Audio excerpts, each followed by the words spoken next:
Hey everybody, and welcome to the Paranormal Portal. This is our podcast where we dive into all of the strange and unusual that we can pack into a podcast. And I thought we would try something a little different today. Generally speaking, I interview people largely on this show where I talk to both experiencers, researchers, authors, and other presences and personalities in the fields. And I've had an amazing journey doing this for many years now, and I really thought prior to doing the Paranormal Portal that this is something that should be pretty easy for me to do because I'd been, exploring the paranormal as much as I could since, I was pretty young.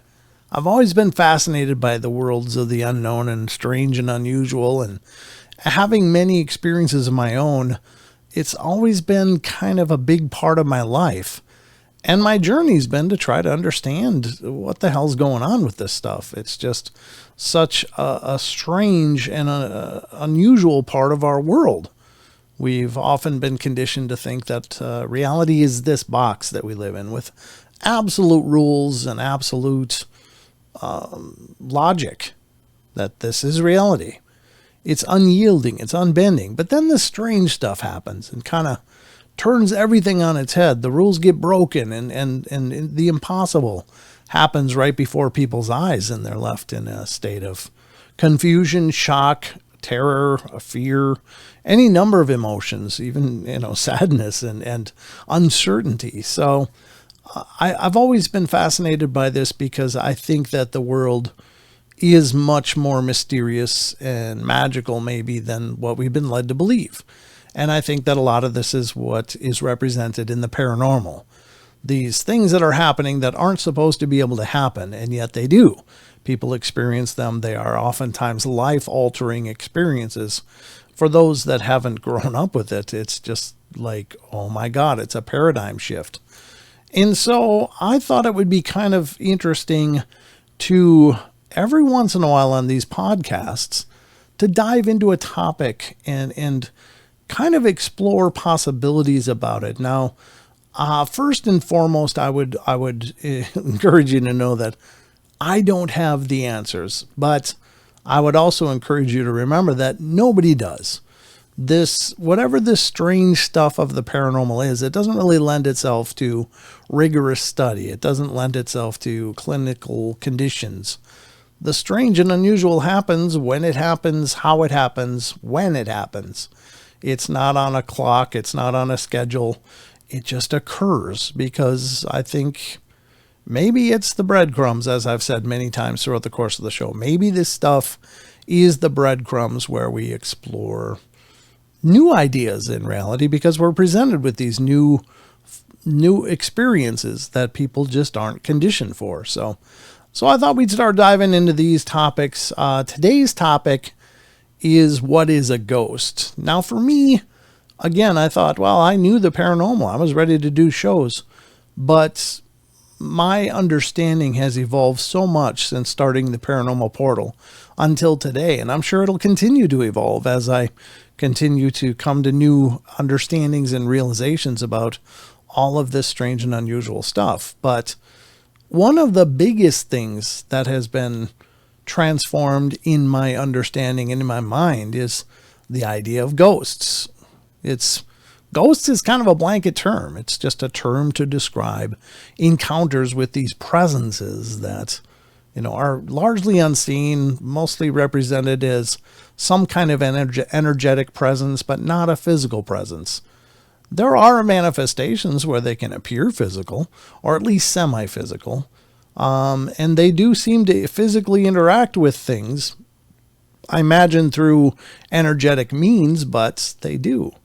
And so we oftentimes regard ghosts as these formerly living people. They're ghosts. They were people, and now they're not alive in the traditional sense any longer, so they exist now on our plane as these energetic presences. But as I've learned and talked to so many people, it became apparent to me that this isn't just one phenomena. This is many different possible phenomena but we acknowledge them as ghosts and hauntings. So I thought we would dive into what are ghosts. And I guess we'll just start there. So initially, I want to talk about traditional understandings of the ghost. So the term ghost is a blanket term to describe interactions with presences that we generally don't see but experience in other ways. And those other ways could be sounds. They could be objects opening and closing doors, moving objects, could be presences, temperature shifts, that tingling sensation that a lot of people get when they're around that a potential ghostly presence. There's so many ways that we seem to interact with what these ghosts are. It is very interesting because it's not like they just pop in and say, "Hey, I'm here." So generally they're non-physical or intangible. And while they're non-physical, they are noted to interact with physical matter and people directly.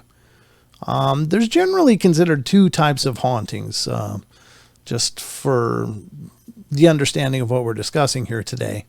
One type is regarded as residual, and generally speaking, those are events that are recorded perhaps by the environment itself, and will just periodically replay.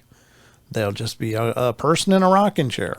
Now, one of the key takeaways of that is that if the presence doesn't seem to interact or acknowledge anybody else that is there in physical form, if they don't seem to look at people and acknowledge that they're there, make any indication that there's any direct interaction, then largely we consider those residual. They're just like watching a movie every once in a while.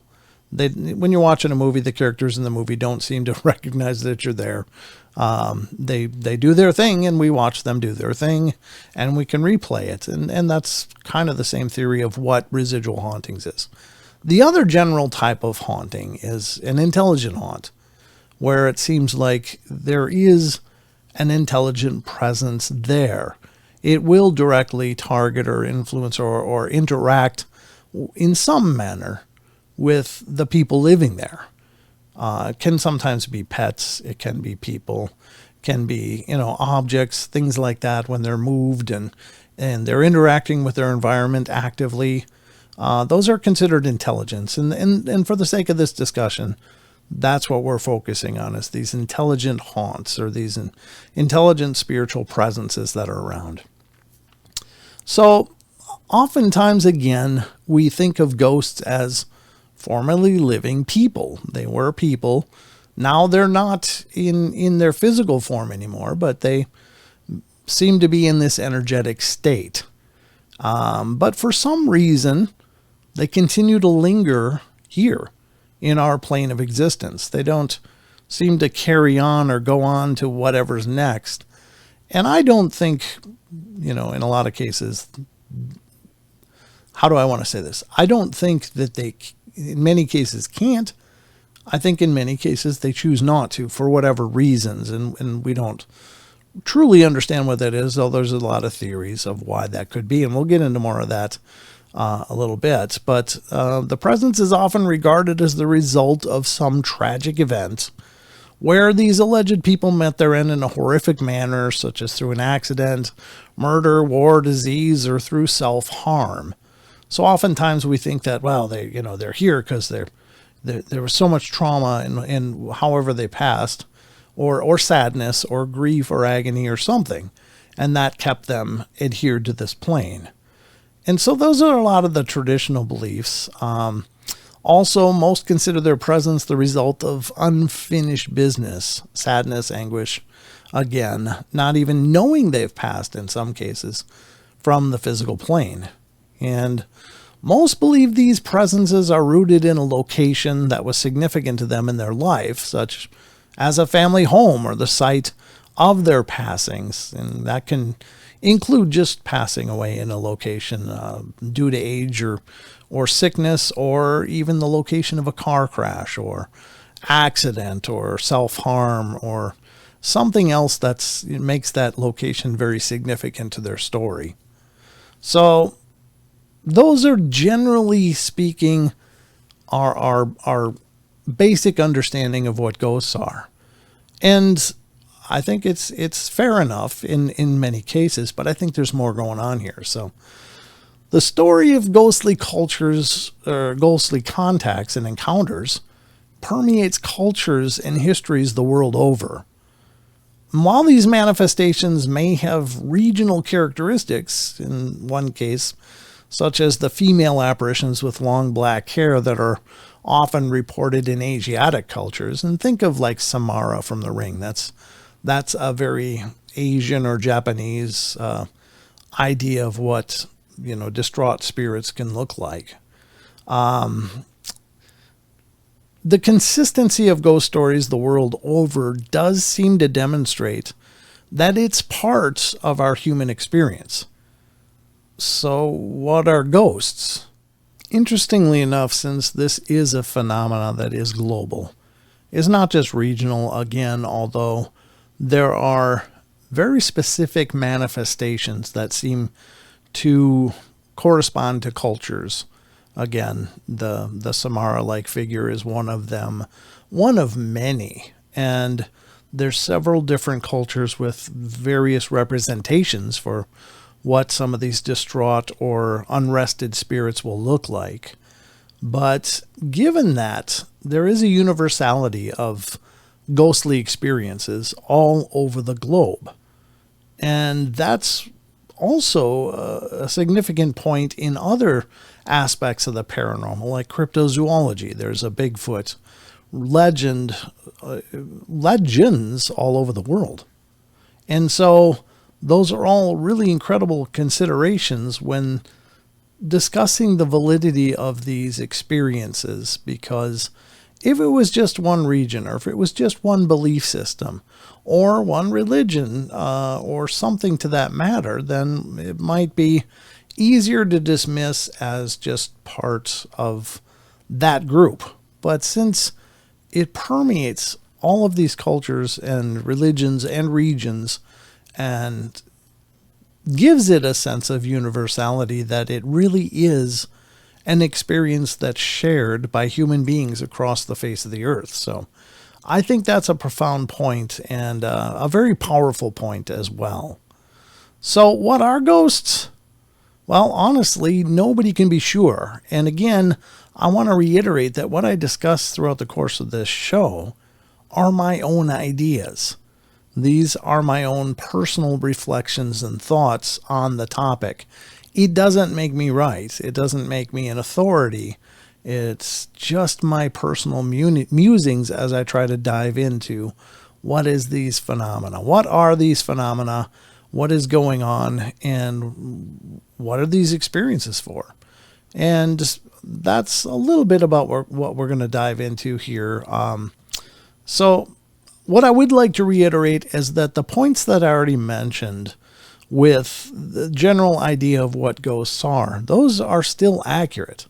And I do believe that they represent at least part of this phenomena as it happens. There are certainly many cases of people being visited by loved ones, or people that they knew in life, having experiences that are pretty unmistakable for potential visitations. There are plenty of researches that align with stories of trauma and such, and this presence is naming themselves as those same characters.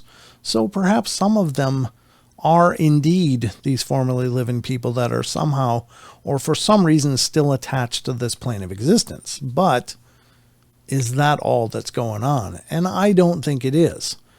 I think there's many, many layers of what this means. So while we use the term ghost to describe the strange encounters, it seems like there are several potential candidates for what is understood as a ghost. These are, again, and this is a list of my own conclusions up to this point.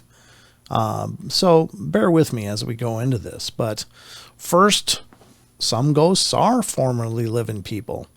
They may have any number of reasons to have stuck around. Some willingly, and some potentially unwillingly. But it can be that there was a sincere kind of love for family, or looking over the family and to be there with them as they go through their journey, or any number of things. And we'll get a little more into this in a bit.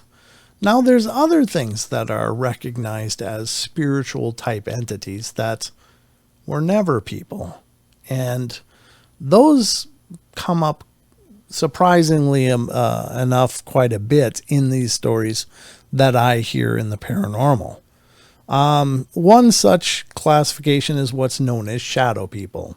What are shadow people? Well, they look like people, but only in the respects that they have a human-like silhouette, but they seem to be just darkness. Sometimes they're reported with red glowing eyes. Sometimes there's a hat man phenomena that's regarded as part of the shadow people often. And they can be regarded as very scary and unhealthy presences by some. Now, I would like to throw in this little tidbit of information, because largely when you hear people talk about shadow people in the paranormal, they say, oh, those are bad. You got to get away from those. Sometimes you can't even get them out of a space. You might just have to move.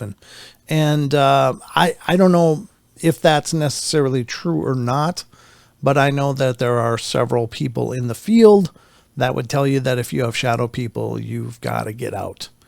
I will say, though, that I've heard one other possible explanation for what these shadow people are. And actually, if this is true, it casts a whole new light on what shadow people are. And this is something that we covered quite a while ago on the Paranormal Portal, but it was a different take. Now, the source of this was actually Coast to Coast AM. I think it might even have been back in the Art Bell days, but there was a gentleman on there who was a Native American shaman, and I believe he was with the Cherokee tribe. And he talked about his training in going into shamanism and the things that he learned. Now, what he said, and I found this very, very profound, is that shadow people are not bad. In fact, they perform an incredibly vital role. According to him, it was true that they were attracted to the negative energy, and they would be drawn to it and will inhabit a place with dark energy. But their presence wasn't to increase that energy or to exacerbate it or to cause more terror.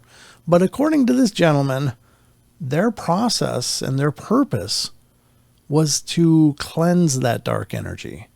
So they're drawn to dark energy places where horrible things might have happened, sadness, anger, a lot of negative emotions, creating this dark energy. And they would infest those places, but their role was to consume the dark energy, to cleanse the environment. When that was all consumed, they were said to leave. So their presence was actually regarded very beneficially in that light. And I think First Nations wisdoms are incredibly profound and offer us a whole different insight into, this strange and unusual stuff. The First Nations are incredibly spiritually minded, at least with their shamanistic traditions, and they bring new understandings to this stuff and so much more, like cryptozoology and several other aspects. So I think that that's a great take, and I like that idea. I can't say that I know for sure that that's right, but I think it's a great possibility that they're performing a very good function to clear negative energies. So I think that's interesting. So that's shadow people. That's another type of spiritual entity that people experience that often gets described as ghosts. Now, another one is kind of a blanket of many things, but I'm just outlining it as other dark and or evil entities such as demons, devils, imps, or the like. And there's in the paranormal, the word demon gets used almost to epidemic levels. And I don't think, first of all, and I've said this on several interviews and my appearances on other shows, I don't think that there are as many demons as there are claims of demons. I think that it's an incredibly overused buzzword in the paranormal, and I suspect that in a lot of cases it's because it grabs people's attention. Do you want to hear about a ghost story? You want to hear about this demon encounter? Well, it's clickbait, kind of. I'm not suggesting there aren't demonic experiences, but I just think it's wildly overused in the paranormal. I think that, again, there are these beings out there, but I don't think they're nearly as common as is implied. And I think that's a lot of paranormal investigators or channels use it as a clickbait. It just sounds really fascinating and fantastic and terrifying, and it's this supercharged possibility. Now, I will say that I don't think, for as many people out there claim to be dealing with demons, I don't think they are, for the record, but I would say that they also should probably hope that they never have to deal with one, because these are an energy level that's so far above of your traditional haunting or poltergeist kind of thing. This is truly a nightmare fuel, honestly. Running into a true demon would be a horrifying ordeal. Now, again, I believe what you want, and I'm not trying to convince anybody of anything here, but I'm just sharing my thoughts. So those certainly are the foundation of some of these ghostly experiences. And oftentimes, before I name the rest of them that I have outlined, I just want to say you may not know what you're dealing with of any of these, but they certainly are all possibilities, and they aren't just always all former residents of a location or whatever. It could be any number of these things. Another thing that I outlined is the idea of elementals, and those are more of a, I guess, foundational spirits of this world. They weren't ever human. They aren't human. They may very well be very intelligent and able to interact, and they could be very unhappy with people depending on what's going on. Maybe people built in a very sacred space for the elemental spirits or something, and so they became enraged and haunt an area. But if you want to learn more about elementals, we can dive more into that kind of stuff in the future sometime. Just let me know via email. But I'm just going over a pretty broad list here, a pretty broad swath of things that I think are regarded as ghosts. There's other nature spirits from legends and cultures around the world, like things like sylphs and dryads and other things like that. And so they could certainly become upset with people and cause problems as well, and create haunting experiences.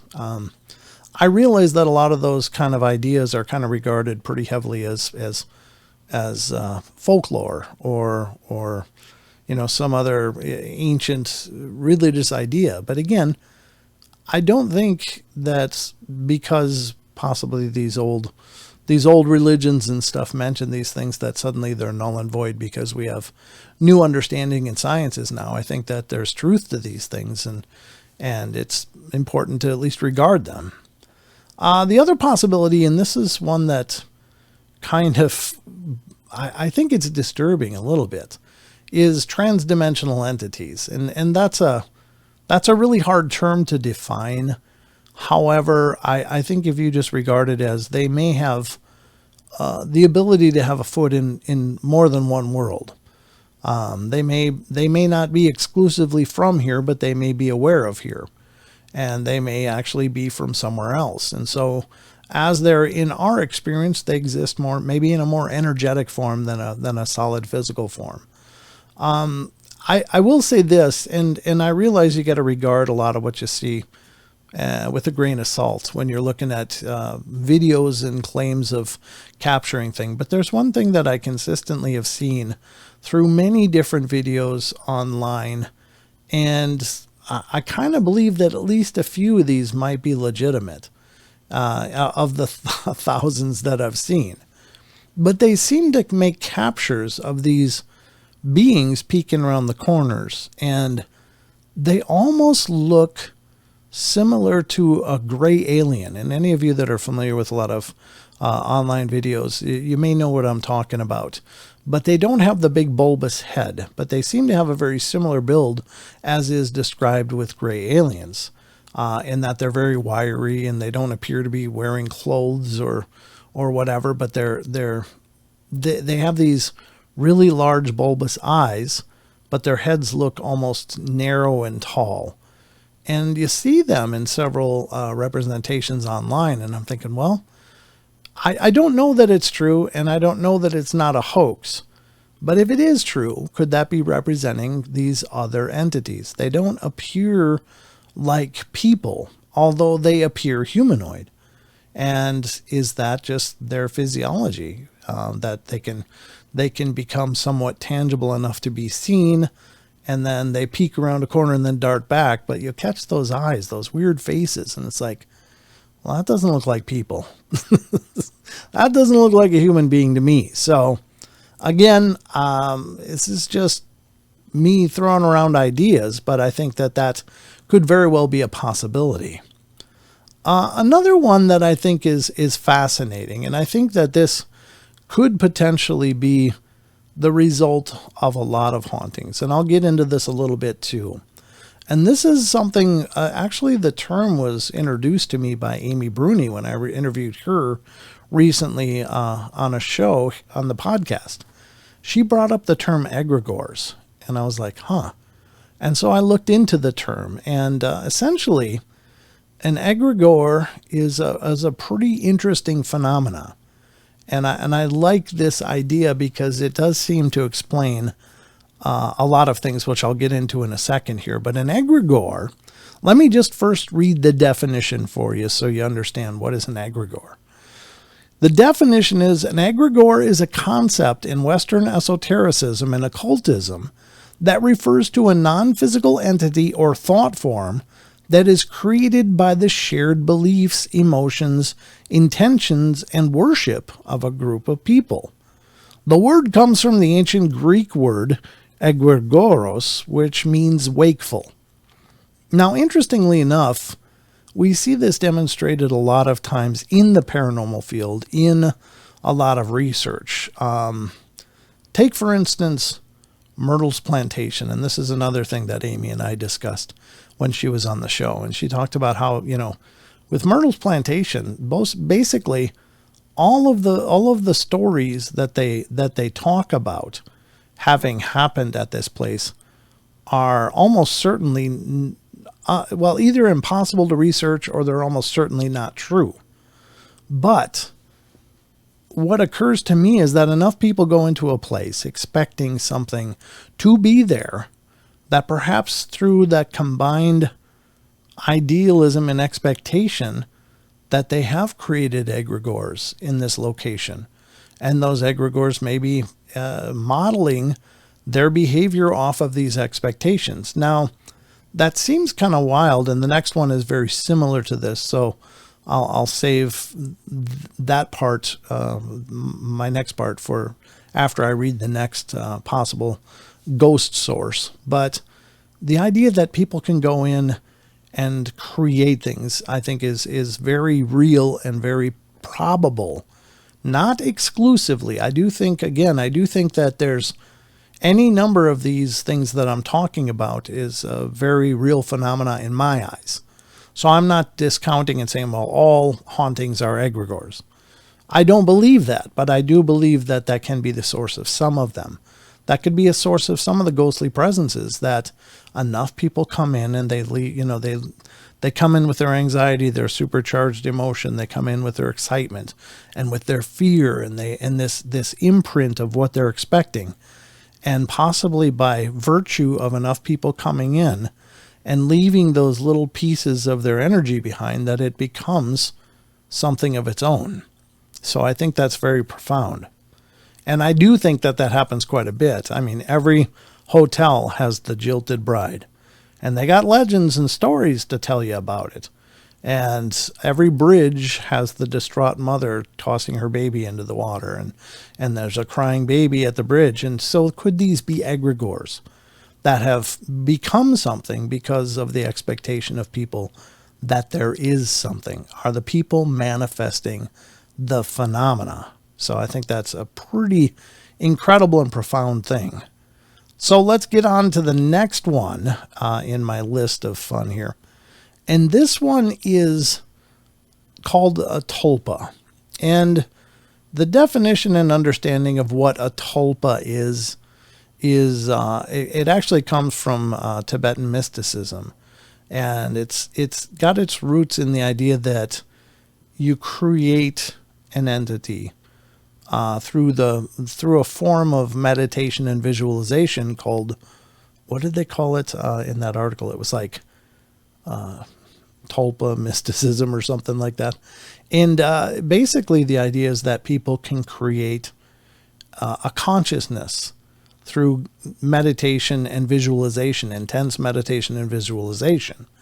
And it can take on a life of its own. Now, usually tulpas exist in the mind of the creator, but is it possible that they could be projected into the world itself and take on a life of their own, much like the egregores? And I think that they can. I think that that's, thought forms are something that, which is usually an example of tulpas, as I've heard it referenced before, a thought form or a tulpa. So is that possible? Now, interestingly enough, I think that a tulpa could be basically what a lot of poltergeist situations are. Again, a lot of poltergeist activity is attributed to a living person, that it's a projection from them. And I find that fascinating. And again, people could be creating hauntings themselves through expectation, through fear, through projection of those things onto their environment, that it takes on a life of its own. So it's a pretty profound and unusual idea. But is it impossible? I don't think so. I think that we are profoundly active in manifesting our worlds and our experiences. And I know that most people regard that as, as far as keep a positive outlook and, the world will seem a lot happier. Well, I think it's more profound than that, though, too. I think that we very fundamentally influence our environments and what happens in our experience, whether consciously or subconsciously. And I think that, we really can shape our lives. Not that I've been exceptional at that myself, but, it's something I truly do believe in. So the definition of a tulpa is a being or thought form that is created through visualization techniques and intense concentration. The term is used in Tibetan Buddhism and other mystical and paranormal traditions, and it's often associated with a human form. Modern practitioners known as tulpamancers, that's the word I was looking for, tulpamancers, consider tulpas to be sentient, autonomous, imaginary friends with their own distinct personalities, thoughts, and emotions. Tulpamancers believe that tulpas can coexist with mental health, happiness, and optimal functionality. Through visualization practices, tulpamancers may even be able to see, hear, or touch their tulpas. So there you go. I think that could be some of the most profound hauntings, could just be tulpa manifestations. And again, I'm not implying that the rest of it's a bunch of bunk and it's all this, but I do think that all of these things need to be considered. Now, here's another one, and this one might be a little more controversial in the eyes of many of you. But I gotta tell you, the parallels that I see between these two seemingly very disparate phenomena are incredible. Extraterrestrial activity is what I'm talking about. Now, if you've looked into extraterrestrial visitations and even abductions, sometimes those are incredibly synonymous with hauntings and potential possessions. In fact, I just had Ron Felber on the podcast recently, where we discussed two of his books. One dealt with, it was the Mojave incident, which dealt with an abduction situation. And then the more recent book that he wrote, The Unwelcome, The Curious Case of Clara Fowler. And the incredible similarities between the experiences of these two very different people, separated by 100 years of time. Because the Curious Case of Clara Fowler case happened at the turn of the 20th century. So it was right around 1890s into the 1900s. And the Mojave incident, I believe, happened in the 1990s. So, but the similarities that these two very different phenomena explained in their experiences were incredibly parallel to each other, almost interchangeably. So it's incredible to me, and this is a realization that came to me years ago, but it's like, as I was reading alien visitation and abduction scenarios on the shows, I was like, my God, that sounds like a haunting. That sounds like exactly what people experience in hauntings. So is it possible that it's a misidentification of phenomena? Sure.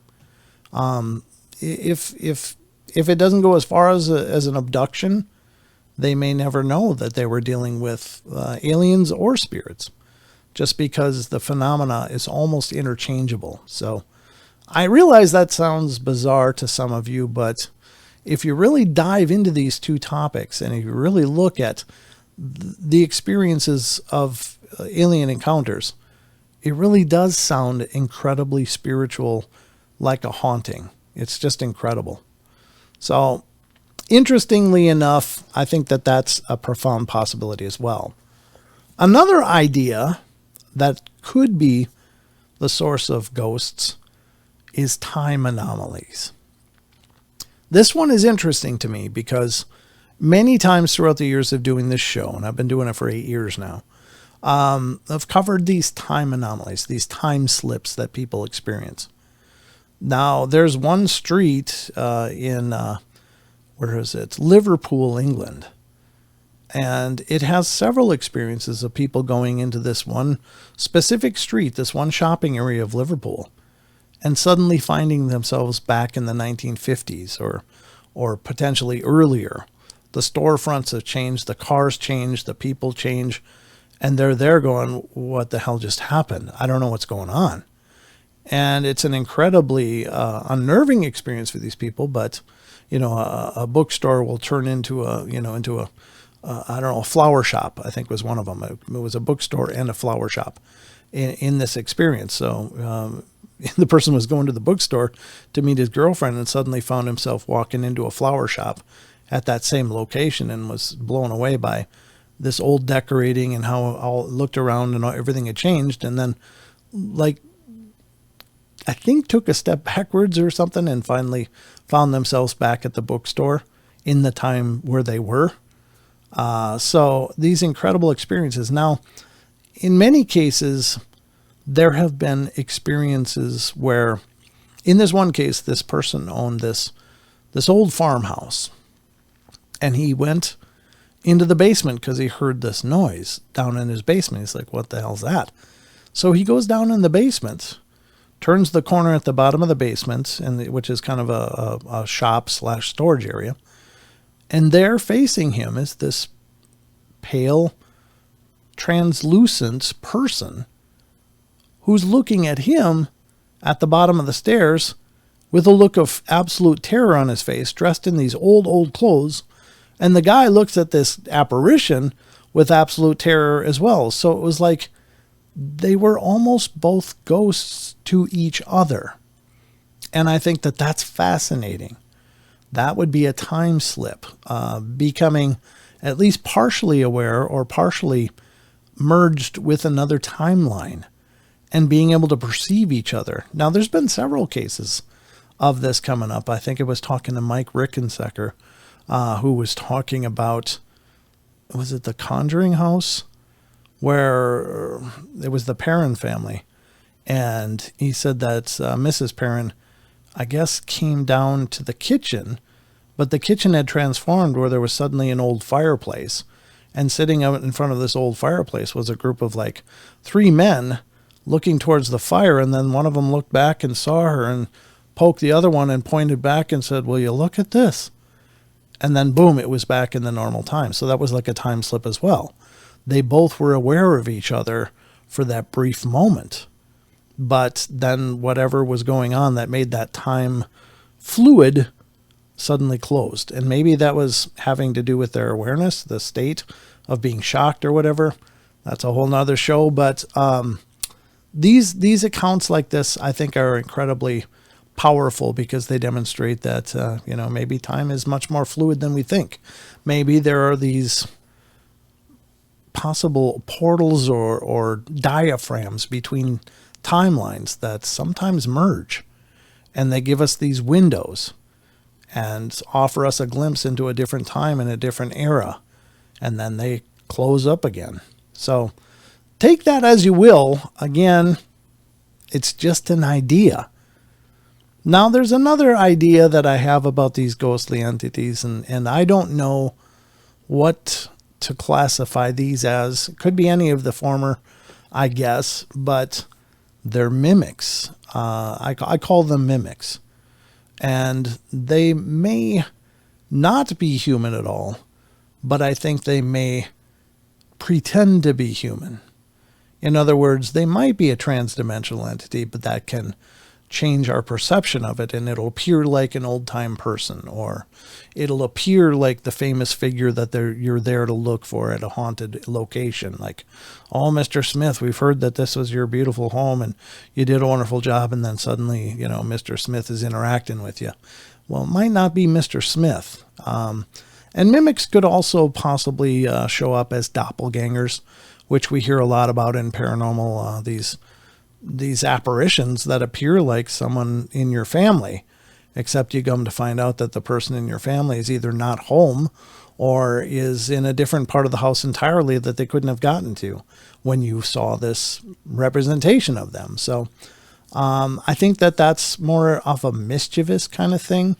But again, it's anybody's guess, because some people say that seeing a doppelganger is a harbinger of bad things, maybe an upcoming death or whatever. And I don't know what to do with the superstitions like that. I don't generally tend to buy into superstitious beliefs, but I do think that something is being represented that seems like a very profound phenomenon. And I think it's something that can mimic. It can look like people in your family, or it can look like you. Sometimes you'll come to see yourself, apparently. And I imagine that's got to be just a little bit terrifying. But anyway, it's hard to say. So again, I wanted to dive a little bit into the sources of the activity, because everybody's always looking for a reason or a cause. And generally speaking, it's anybody's guess why there's activity there. There seems to be some fundamental solid ideas that I think can be true. I don't mean to cast doubt or disparaging statements at any of it, but it's all worth considering. A lot of times people say, well, there's got to be, a history. There's got to be a history. Certainly people must have died here, or, some tragic event must have happened here. And you look, and maybe that's true. Maybe there was a lot, like families that lived in the house for generations, and several family members died in that house. And so, it's got a profound history. And so that makes sense that in some locations that can be incredible. But sometimes the house is new, brand new.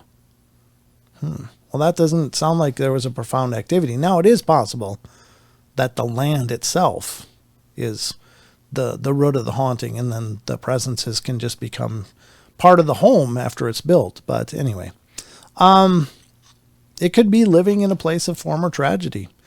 Like maybe your house is on a location that was a former battlefield or something, or maybe it was the location where a lot of people, like a tribe, had died of some kind of epidemic or something like that. So that certainly could cause some restless spirits and cause hauntings.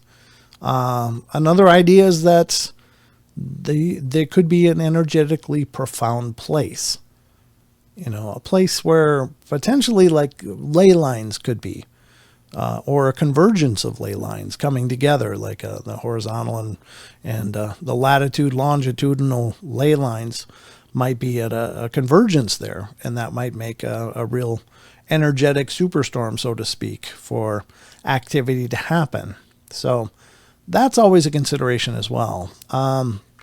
Another idea is in the First Nations, there were a lot of sacred sites across America that were regarded as with the tribes as very sacred locations. They were holy places, or they were places where there was strange magic and they knew to stay out of. But, along comes us and we're like, hey, that's a great view.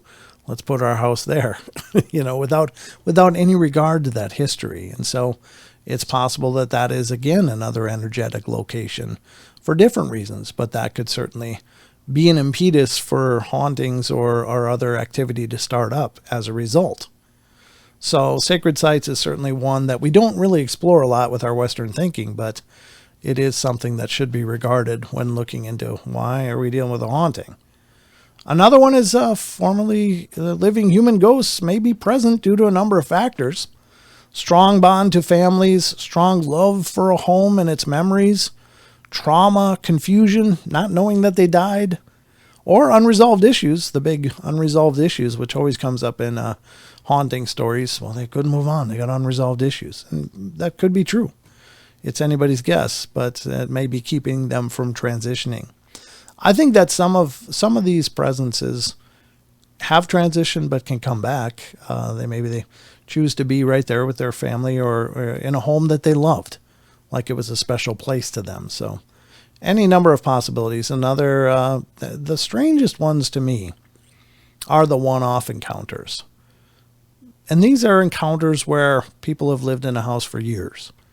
Never had anything weird happen ever. Suddenly, one night, things just go absolutely wacky. And they're like, oh my God, what's going on? What is going on in our house? So the event happens. It's incredibly profound, scary, terrifying, and then it's over and never happens again. These are one-off encounters, and those are more unusual. And I've pondered those a lot, like what's going on in those situations. And I honestly believe we oftentimes consider that spirits are anchored somewhere, that they're attached to a location or place. But perhaps these are transitory spirits that aren't really anchored to a place. They're more anchored to the plane, but not the place. So maybe they can just wander through and just go, hey, let's go over there, hold my beer, watch this, that kind of thing. It's hard to say, but I do believe that there's potentially transitory entities that just wander through, will raise some hell, and then move along. So considering that kind of idea is maybe fair enough. Living on or near a location where tragedy has occurred, such as near historical battlefields, that could certainly be an impetus for paranormal activity, sites of accidents, fires, diseases, as we covered before. So locations and history of locations, again, can be a pretty powerful cause for some strange activity. Sometimes, though, these things can be introduced to houses. And I think this is pretty fascinating, but I do believe that objects can have attachments. And I think Zach Baggins has created kind of an empire on that idea by having his haunted museum, these items that for some reason seem to carry some kind of an imprint on them. And I think that's a very real thing. I think that items can have imprints and can probably introduce activity into a place. So if you happen to live in one of those places, it's like, God, where did this haunting just come from? What's all this strange crap that's happening? And then you got to think, wait, when I went to that thrift sale, I picked up that old desk. Well, that might have an imprint on it. So if you've noticed something like that happening, you're like, where'd this come from? Backtrack a little bit and think about what you've brought into the house. And if you've been antiquing or yard sailing or whatever, where you picked up some stuff, or thrift shopping, all of these things could potentially have imprints, because a lot of times they come from estates that, people have passed away on, and they just get rid of the stuff because they're going to put the house on the market. Well, you might have picked up something that was very near and dear to somebody, and they don't like you having it. So you can try to remove those items and see if the activity dies down. Put the desk, or if it was a desk, put the desk in the garage. See if the activity in the house dies down. And if it does, then there's ways to cleanse things like that you need to look into. I'm not going to give any recipes for that because it's very individual and it matters a lot, your spirituality. So that's very fundamental in cleansing things and having it mean something. So I'll leave that up to you.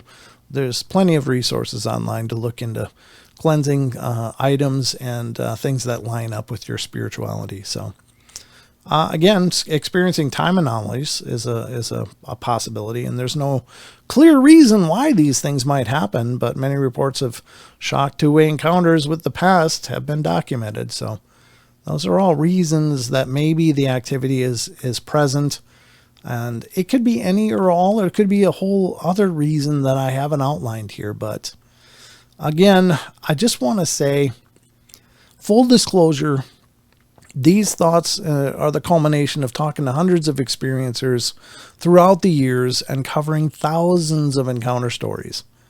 And I just felt it was important to discuss, as it's clear to me that we're not dealing with one phenomena with ghosts in these cases, but one of many different possibilities. So I just thought it'd be interesting to discuss. I hope you guys enjoyed this.